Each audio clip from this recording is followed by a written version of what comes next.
Hello guys, tapos na kami maligo. Back to barracks na. Punta na kami dun sa Kuprasan, bahay ng Kuprasan. Hello, diretso na tayo guys. Ako po si Buylado. Let's go na. Ito ang pamangkin kong Buylado, parang si Lolo Ingo. Ito ang aking anak at yung pins. Ito na, let's go. Medyo masukal. Ito guys yung Sugat pala ako sa paa. tinatawag na dito sa ano na makahiya. Sa inyo guys, anong tawag diyan guys? Sa halaman na yan, maraming kagamutan yan guys. Makahiya ang tawag nito sa amin. Ewan ko sa inyo kung ano.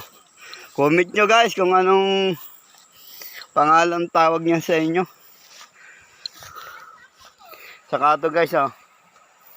Tawag nito sa amin ay pako.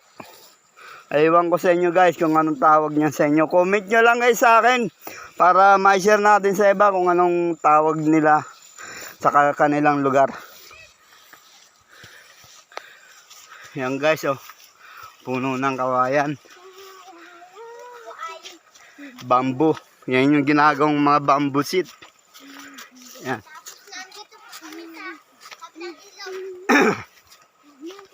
Yan medyo hassle yung pag-ahon pero masaya. Exercise. Kasi medyo tarik.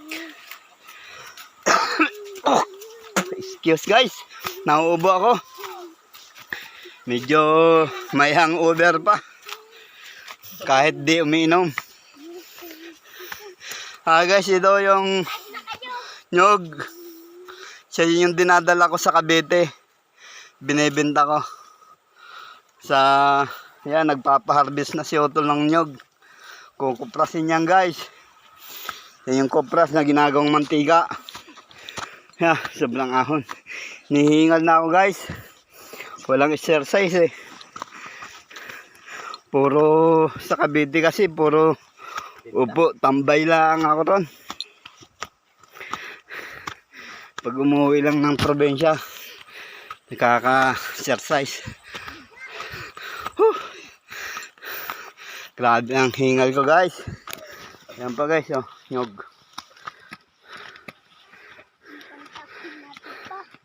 Ano ko? Grabe. Guys, oh, puno ng santol. Maraming santol dito. Pagod na. Bigla kasi yung ahon. Init ng panahon. Biliso. Grabe. Hingal guys. Yan yung nyog.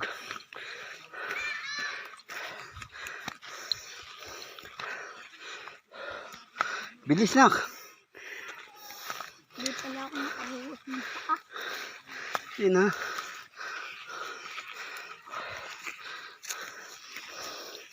Yeah! Bilis na naman. Nandito agad sila lula. Ayaw magangan sa ano yung katulad ng nilalagay sa bahay na may gusto pala. Ayan guys, oh. Ilagay sa Ito na yung kuprasan. Kuprasan ni Otol yan, oh. Ayan, nagagawa sila ng hakutan ng niyog. Mga brand new pati guys. Bagong gawa. Ayun yung utol ko. Papalaw na. Punta kayo sa pisto ko guys. Mura lang ang niyog doon. 50 isa.